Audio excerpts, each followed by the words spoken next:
Welcome to An Honorable Profession, a podcast giving America hope since 2018. I'm Ryan Coonerty. Along with Debbie Cox Bultan of the New Deal, I'm lucky enough to be your co-host.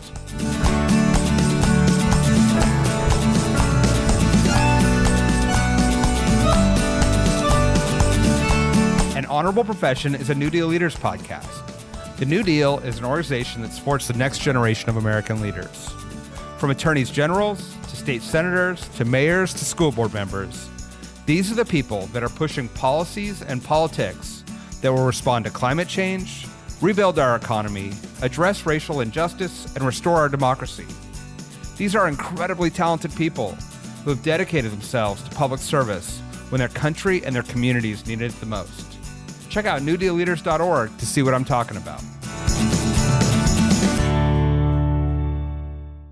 This presidential election will be decided by a few persuadable voters. Who those voters are and how to engage them will determine the future of our democracy and the world. Jesse Ferguson, a leading Democratic strategist, has some ideas on how to do this. For 2 decades, he has been in the political trenches, helping candidates like Maryland's Wes Moore and California's Adam Schiff. He's also run national campaigns to reduce prescription drug prices and increase clean energy investments. He walked me and Debbie through specific hot-button issues with tangible do's and don'ts for candidates and their supporters. As we sprint down the road to November, Jesse's advice was practical and inspiring. Enjoy. Jesse Ferguson, welcome to An Honorable Profession. Thank you all for having me. We've been so excited to have this conversation, which is part of our messaging series leading up to the election. We just heard about your very long, illustrious career in Democratic politics and messaging, and excited to kind of just pick your brain a little bit as we head here into the Republican and Democratic national conventions and into the election in November. I guess I'm just going to kind of start with a question about, we've got 2 people here running for president that are very well known to voters, to president and former president. Are there any undecided voters left? And if so, how are we going to move them? Yeah, great question, and good to be with y'all. And my first piece of advice, if you listen to my bio, is remember to not always believe people's spin about themselves. So take it all with a grain of salt. Look, there are absolutely still persuadable voters out there in the country. You're seeing it in polling data where a Democratic senator in a given state could be polling up by 5 or 6 points. The president could be even. That's the definition of persuadable voters. You've seen it in election after election where we had voters who voted for Donald Trump in 2016, for for Joe Biden in 2020, and are now up for grabs in 2024. Definition of persuadable voters. They typically skew lower information. They're not paying attention to the ins and outs of politics. They're probably not watching a lot of political news coverage. As much as the 3 of us would like to think, they're probably not tuning into this podcast right this minute. They are living their lives and trying to figure out what these 2 candidates stand for, what it will mean if they get elected. And it's a lot more really about 2 things. One is very transactional. What will they do for me? What will my life look like if Donald Trump is in the Oval Office? If Joe Biden's in the Oval Office? What does 4 more years of that look like? And then one's much more of a character question. Which one can I see being president? See sitting in that, behind the resolute desk, be willing to tell my child or niece or nephew or whatever that I voted for. And those 2 pieces ladder together for a story that voters will take into the ballot box. And in the end, I'm sure we'll talk about individual issues, but there's very few voters who go on election day with a spreadsheet and everyone's individual positions listed out. It's the amalgamation of what do I feel about this person or that person? What do I feel that electing them or voting for them is gonna do to my life and to the country. That there are absolutely a large chunk of persuadable voters out there, and some real differences in the persuasion audience in 2024 that we haven't always seen in previous cycles. Can you talk about those differences in the persuadable voters, and also it does feel like a different time because I mean we now have one candidate who's been convicted of felonies, and we are in sort of unprecedented times. And how do persuadable voters think about that reality? Yeah, let me take them in reverse order. On the question of, Donald Trump's been convicted, guilty on all 34 counts. He still has 54 additional counts in other trials that are pending. There are at its most basic level, being a convicted felon is not a selling point. This is not a positive message for Donald Trump. Anyone who thinks this helps Donald Trump probably needs to go outside and touch grass a little bit more and get off Twitter. In reality, there are voters who have some serious doubts about him, some serious doubts about his integrity, his character, his priorities, and his values. They're not yet sold on how they're going to vote.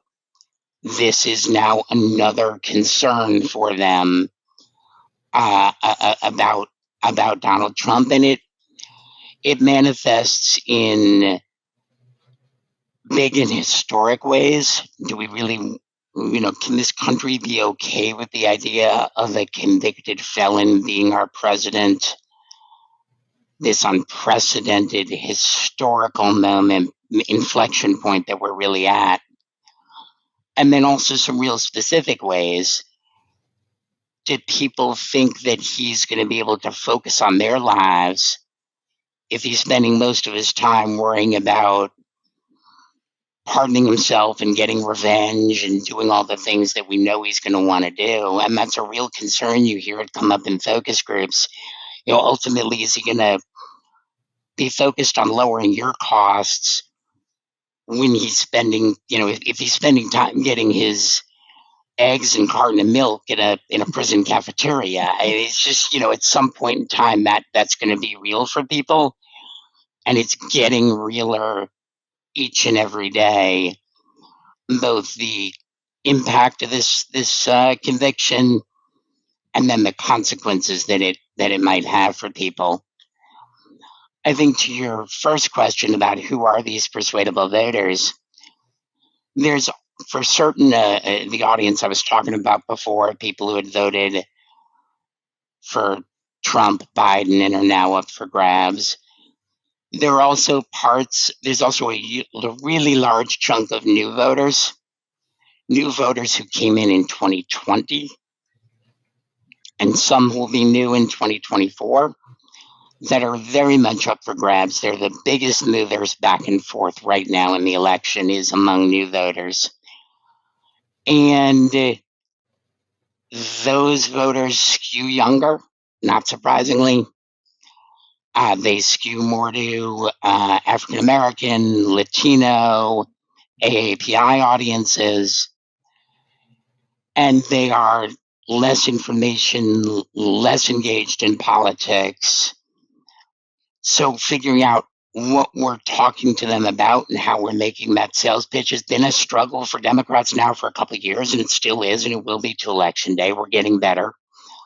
The reality for those voters is that the things that the three of us may think of top of mind are just not their lived experience. Their lived experience is about a country that they feel is out of control, whether that's inflation, global conflict, school shootings, climate change. Everything ladders together to them feeling things are out of control. And two, to a political system that they don't think works. And if they don't think democracy is working, then our first pitch to them can't be save democracy. It can be let's strengthen democracy. It can be let's improve. It can be talking about what a lot of your members do in their local communities and delivering for people and restoring that trust and that faith and that social and institutional trust that's key to giving them confidence. But just the idea of let's protect the status quo is not going to work for people who don't think the status quo is working. If you got expired milk, defending the expired milk is not a compelling pitch. And the other piece, particularly on the younger voters in that audience, and I'm starting to see this more and more, our frame of reference is removed from their understanding. So to use, if you'll indulge me to go down a little analogy, in 1985, Marty McFly got into that DeLorean. He went back in time to 1955, and it was a foreign land, right? He had no idea how anything worked, and the whole gimmick of the movie was how different that world was. If you applied that today, the back in time moment is 1994. Wow. So when we're walking around and talking about the Cold War, and the Civil Rights era, the Unified Reich, the threats that are very real, and I'm not dismissing any of those, we may be missing a frame of reference for the audience that is the most persuadable for us right now. And what they need is much more of a straightforward, non-jargon infused, clear message about what's at stake. And as I said at the top, what America looked like under 4 more years of Trump or 4 more years of President Biden. Well, let me draw that out some more about what that message is that's going to resonate with them. You talked maybe at the beginning about the idea that a big piece of this is the transactional. What are you going to do for me? So what are the issues that are most on the minds of those voters? And we hear a lot about, it's the economy stupid, right? Going back to that old frame, affordability is economic. Are we not doing a good enough job as Democrats of making the economic argument? We're certainly not doing a good enough job, but it's also the easiest thing in the world to say we're not doing a good enough job and not to actually solve the problem. So I'm always loath to be, it's always easier to throw stones. I think there's 2 pieces of it. One, I would love to kill the word out of our lexicon, the word accomplishments. Doesn't mean anything. Why should you be praised for accomplishments? You mean, who would walk into their job to their performance review at their 6-month performance review and say, I'm here to tell you about my accomplishments? It's not a thing, right? What did I do that made the company more profitable? What did I do to lower your costs? What did I do to build a roadway? What did I do to make sure you had water that didn't come through lead pipes? What did I do to make sure that your kids can breathe the air and drink the water? That climate change isn't going to overheat the planet? There are real tangible things we can talk about, but the sort of, you don't have to do it in a way that's patting yourself on the back in order to do it. And then so I think to your question, talking about the results we've delivered under President Biden and Democrats in Congress, particularly lowering costs, lowering the price of insulin, prescription drugs, investing in clean energy, solar and wind power, which cuts pollution, cuts costs, protects the planet from overheating. And then talk about those in a contrast. We're increasingly seeing that the message for Democrats isn't positive nor negative. It is a contrast story because ultimately this isn't a referendum. This election is a choice. So talking about things in that contrast frame has 2 benefits. It reminds people of the choice that they have, and they don't really have another choice. It's A or B. And two, your results look more impressive in a contrast frame. If I want to make my hand look big, I'm going to put it next to someone whose hands are really small. Right? There's a way to magnify the impact that you have if you are able to talk about it in contrast. And secondly, rightly or wrongly, the way the human brain processes information is around storytelling and around conflict. So the more that we're talking in a contrast frame, the more it's going to resonate with people. It's going to be memorable to people. It's going to be viral online. It's going to get engagement. We saw this with the Affordable Care Act. I mean, how many years did we all lament after it passed in 2010 that we had done something great? Why don't more people know about it?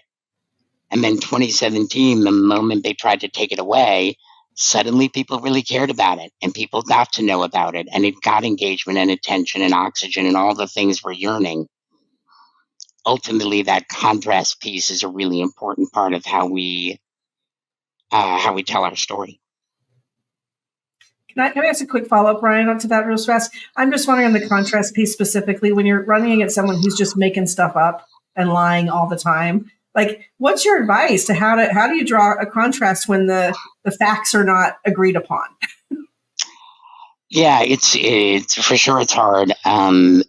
First is engage in the one thing that I'll say Donald Trump does really well, which is storytelling.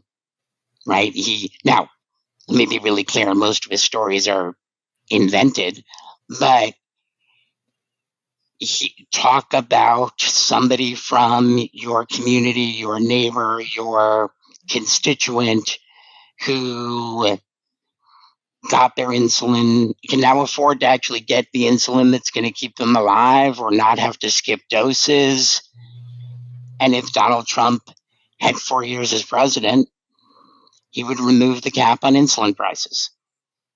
Somebody with pre-existing conditions, somebody who got a job working in solar or some other manufacturing, is working to work on broadband, expanding broadband access, expanding internet access, any of that, but tell it in a story rather than just conveying the 211,000 clean energy jobs that have been created. Number one, it's more memorable. It's why the greatest piece of literature in human history, regardless of your religion, or at least in Western history, is the Bible. It's a really good story. And regardless of whether you want to, I'm not getting into the religion of it, but it's a really good story. And people find it memorable and compelling. And then two, when you tell stories, it is much harder to lose the debate to an opponent who doesn't engage in facts. They can't say, no, Sally, who lives in your district, didn't actually get that job. They can't impugn the truth of a storyteller in the same way they can impugn the truth of a white paper. We'll be back to this conversation after a short break. The future of America is in your hands. This is not a movie trailer, and it's not a political ad, but it is a call to action. I'm Mila Atmos, and I'm passionate about unlocking the power of everyday citizens. On our podcast, Future Hindsight, we take big ideas about civic life and democracy and turn them into action items for you and me. Every Thursday, we talk to bold activists and civic innovators to help you understand your power and your power to change the status quo. Find us at futurehindsight.com or wherever you listen to podcasts. If it's a choice between two candidates and it's about the stories they tell and the evidence, well, yeah, tell me about the third party folks and the impact that they may or may not have. It's certainly real. Whether it's RFK Jr., Jill Stein, and others,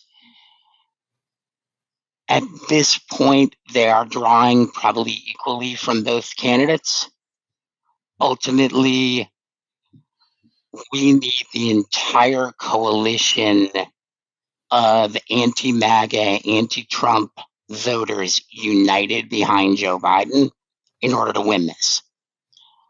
Right now, the way the electoral college system works, we need to win the popular vote and then some in order to win the competitive battlegrounds in the electoral college. And that doesn't leave a lot of margin for error. I worked for Secretary Clinton in 2016, and there are a lot of dynamics at play that drove to that outcome, but one of them is Jill Stein. And her margin of vote in Pennsylvania and Michigan was larger than the margin of difference. So we can't forget that. The reality is that RFK Jr. and these other candidates are very susceptible the voters in our coalition are very susceptible to the idea that they're a spoiler, and that ultimately voting for RFK Jr. is tantamount to voting for the first convicted felon, convicted guilty on 34 counts, to be the next person sitting behind the Resolute desk. And that will likely hold much of our coalition together.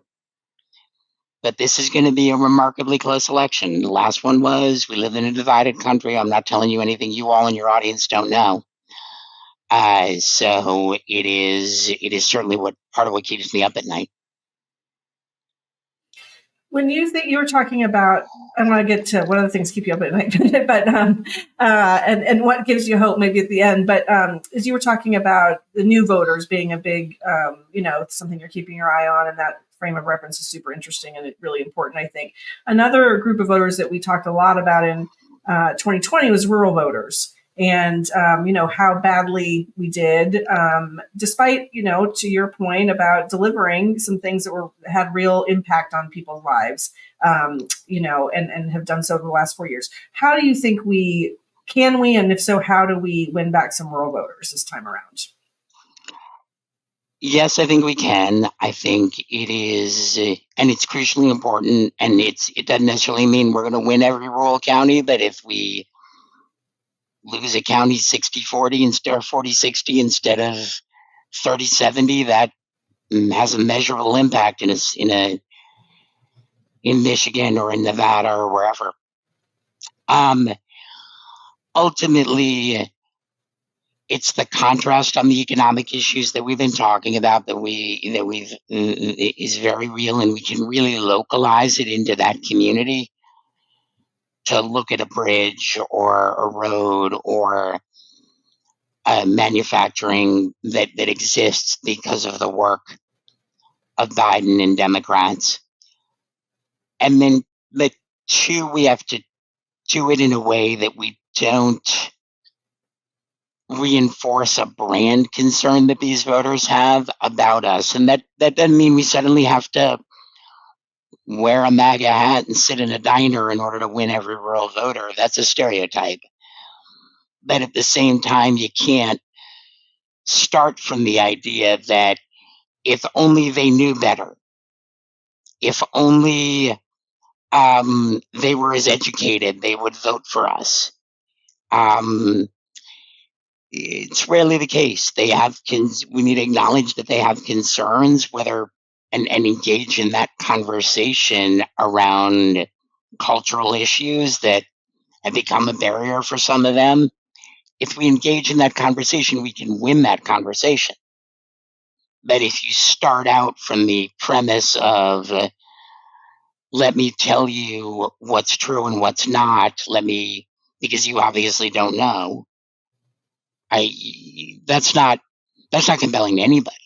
And it's certainly not going to be compelling when we try to reach some of these rural voters. And then the second piece to it is we have to talk about things in a human way. I often say, sometimes when I do seminars for groups and whatever, I'll say, sort of, welcome to Overthinkers Anonymous, also known as the Democratic Party. You're very good at speaking Spanish or Chinese or Japanese or English. Let's talk about just speaking human and on some level. And we often don't do that, particularly on our side. We look to be the smartest people in the room. We get wrapped up on an addiction to acronyms, on an addiction to jargon that makes it needlessly hard for people to follow what we're talking about. And to give you one example, and sorry to go down a tangent here, but 49% of Americans, 3% of women find the idea of dihydrogen monoxide to be threatening. Now, dihydrogen monoxide for non-scientists is water. So, instead of using the really complicated term, maybe let's use the simple one, and what we're talking about would be less of a concern. We don't have to come in with the acronym that they've never heard of. We don't have to talk about the IRA and let them figure out whether we're talking about the Inflation Reduction Act, their retirement savings, or the Irish Republican Army. Let's tell them what we're talking about. A plan for affordable clean energy, a plan to reduce drug prices, or at least use the full name of the thing and talk about the Inflation Reduction Act. I think it's really helpful the way you've talked about it thus far. Give us examples of democracy. Let's not talk about saving democracy. Let's talk about improving and fixing democracy. Can I ask in a couple other issue areas, just for our local electeds who are navigating some tough issues, as you said? So you feel free to ask. I can't promise to have a good answer, but you can ask. Yeah, well, this is why you get the big bucks. So talking about public safety, how have the Democrats not done a great job in talking about public safety? How should they be talking about public safety? Yeah, it's a hard one. There's no easy answers to any of these. The reality that people feel, and I think it's tied up in a broader issue that I talked about earlier, about people feeling like the world's out of control. So you feel like everything's out of control, and then you turn on your nightly news and you see there was a carjacking whether it's in your community or whether you're living on Long Island and it's in New York City. It still reinforces that notion that things are unstable and unsafe. And if we don't start from that premise, then we're missing the opportunity to identify with the audience. Ultimately, it's not really about what we say. It's about how they feel when we say it.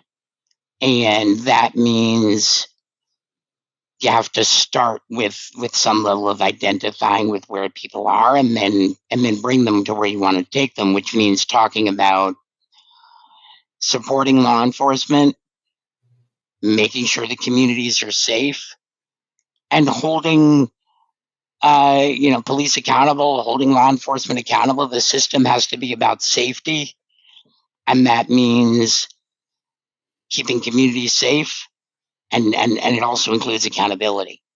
And that means we can support law enforcement, and we can also hold bad apples accountable at the same time, just the way you would want somebody to do. That doesn't have to be complicated for us to communicate that. And what about choice, which is such a driving issue in so many states? 100%. It's right now, I think most Republicans running for office are the dog that caught the car when it comes to the issue of abortion. And it is incredibly powerful for Democratic officials, candidates, to talk about that contrast when it comes to this issue. The biggest thing to do or two things. One, make sure we're anchoring our argument in the fact that Republicans overturned Roe versus Wade. They took away this right. So before we get into what we're going to do, they took away this right. There's a shocking number of people that are still unsure about that. And when we're talking about it, it's 16% of voters that don't know what Roe versus Wade is. It is 60% that don't know what the Dobbs decision is. So let's not make it harder for ourselves by overcompensating.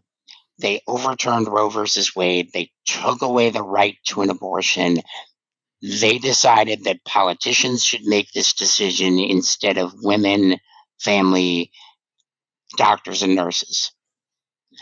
And ultimately, it doesn't have to be more complicated than that. It is very much a personal issue for people. It's a healthcare issue for people. It's a justice issue for people. It's an economic issue for people. But that all ladders to a basic value. Do you think people should have the freedom to make that decision for themselves? Or do you think a politician should be able to make the decision for them? And every one of these Republicans has supported overturning Roe versus Wade and taking away that right. Do you want to add immigration, Ryan? Oh, yeah. Why not? Since we've given you all these softballs, why don't we add immigration as the last sort of case study and how to meet voters where they are and ensure that they see us as people who align with their values and ideas. Yeah, it is a combination really of 3 points. One, we need an immigration system that works, and that starts with securing the border, making sure people follow the law. That means having an immigration system that is fair and humane, that doesn't separate children from their families, parents from their kids. And that means then reforming the system, because we all know it's broken, so that there is a way for people who want to become citizens, much the way that many of our families did. We can't start out from the plate being hostile to improvements in security, but we also need to embrace the fact that the other party wants an immigration system that is inhumane, that does rip apart families, and that fundamentally won't solve the problem. They've had opportunities to solve the problem, and they've been unwilling to do it. Maybe I'll just add one last one, which you talked about democracy and the idea of not talking about, about improving democracy, not trying to save a system that people feel is broken. I'm just curious. I mean, I've heard kind of a debate around whether or not democracy is too big of an issue for people to kind of, digest, let's say. But at the same time, we saw in 2022, election deniers across the board go down in elections because people kind of saw that they didn't like that. How are we supposed to talk about this? Look, the issue of democracy is not too big for people because they believe democracy is too big to fail. It is, they can't, they understand that it is intrinsically linked to the things they care about.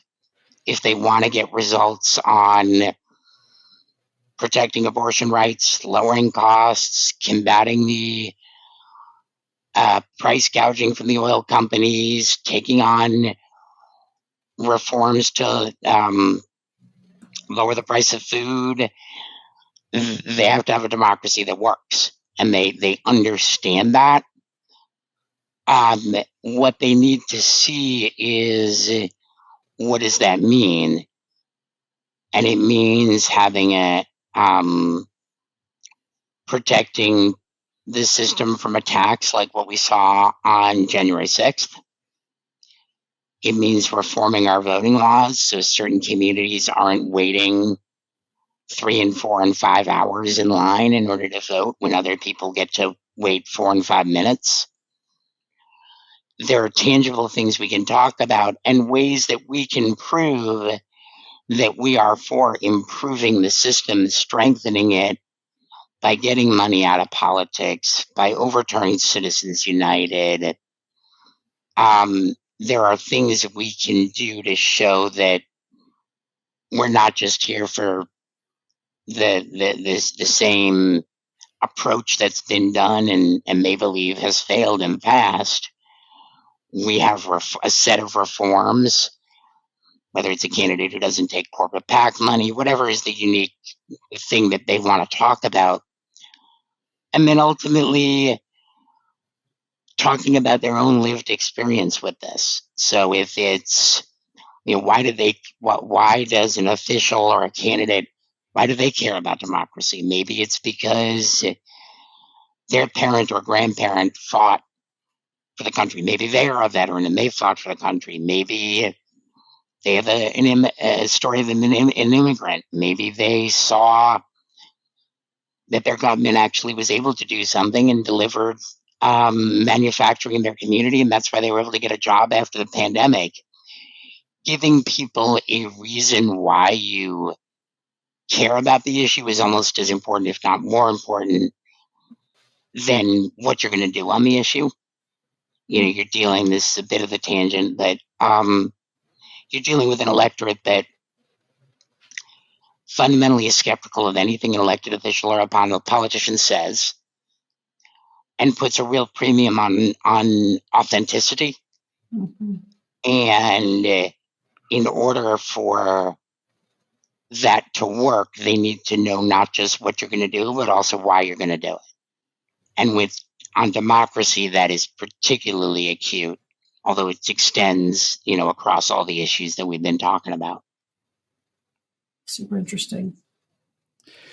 Can you talk a little bit about how you found yourself thinking and knowing and making a career really about how to engage voters, how to participate in democracy, and then what keeps you energetic about waking up every day and being in the fight?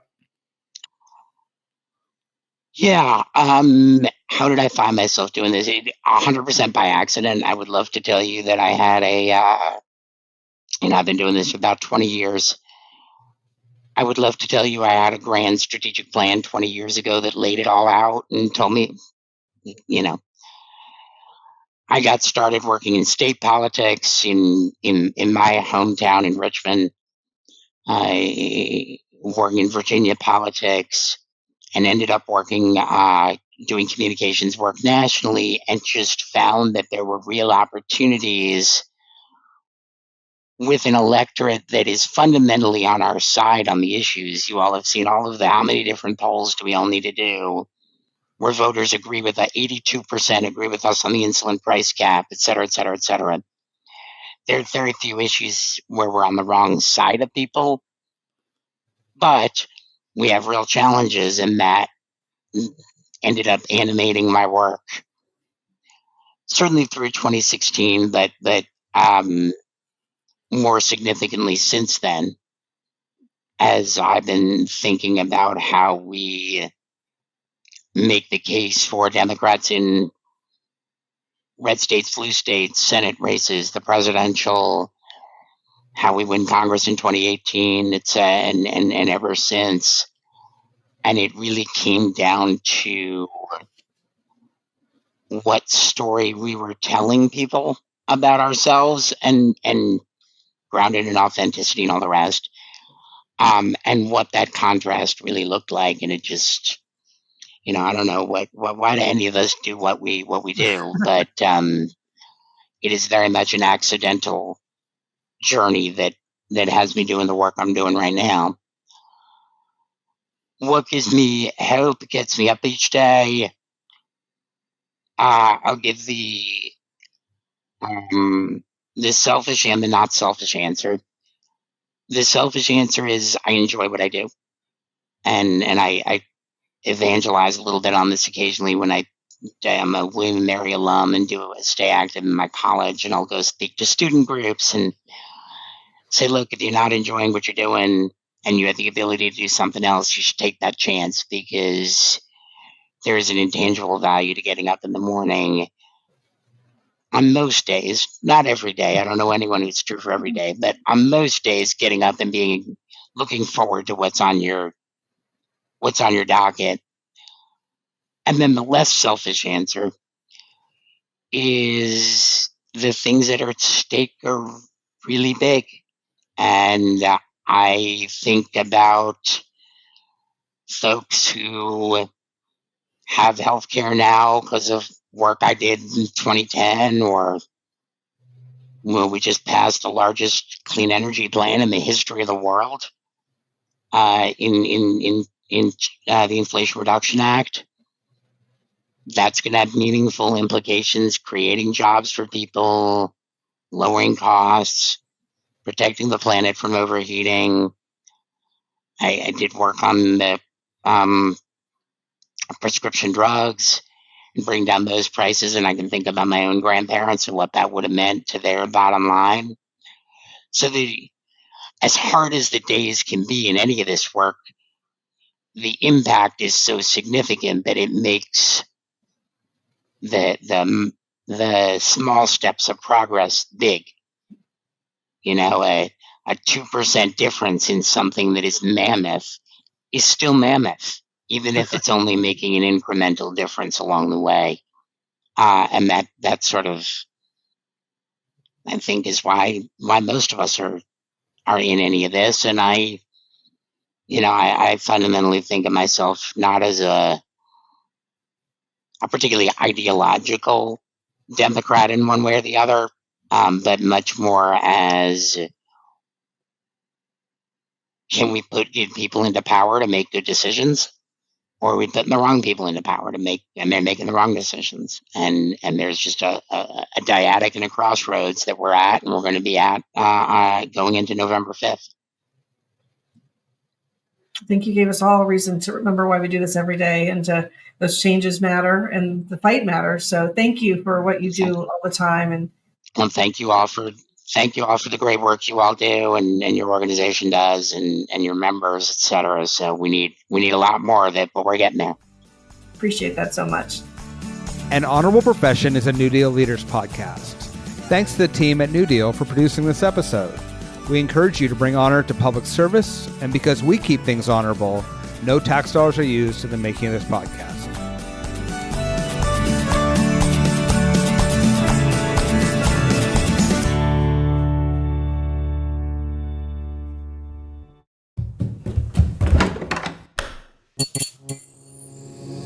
This podcast is part of the Democracy Group.